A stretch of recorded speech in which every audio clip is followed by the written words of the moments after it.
Today on TimesCast, the Republican race for 2012 focuses on Newt Gingrich and Mitt Romney a month before the Iowa caucuses. The U.S. unemployment rate unexpectedly drops to 8.6%, the lowest level in 2.5 years. We need to keep that growth going. And despite decades of war and environmental destruction in Afghanistan, scientists have found several large cat species which may be evidence of a healthier than expected ecosystem. We're finally getting some clarity in the Republican presidential primary race. With Herman Cain's flameout, this is now coming down to a two-man race between Mitt Romney and Newt Gingrich.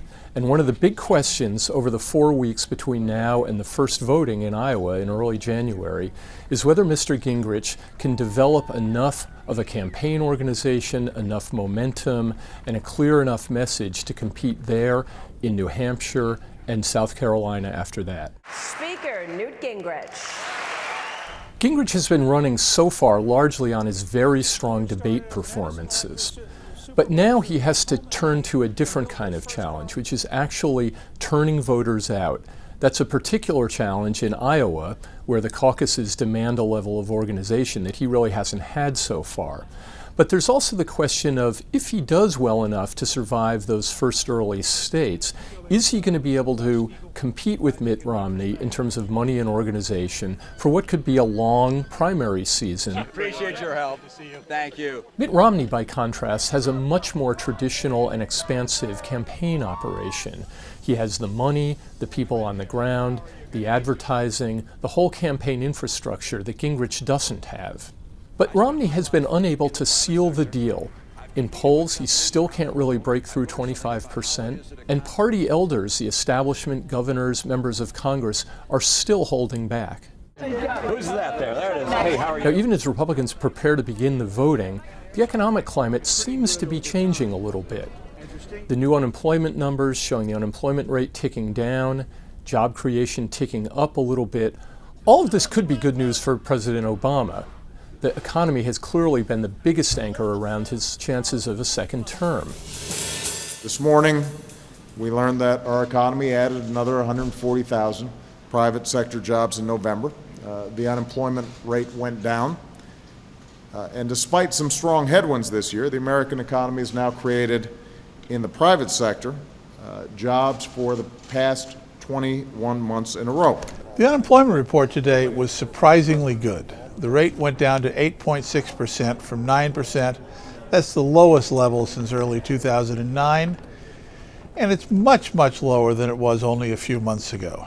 That number comes from what they call a household survey. They call up a lot of people and ask, who in your household has a job? Who in your household wants a job? And they compile those numbers. There's also another survey, which is the survey of employers, asking how many people are working for you this month. That survey showed 120,000 more people working. That was a little disappointing compared to the last couple of months, but still much stronger than it was this summer. But every month that survey seems to get revised upward as they get more data.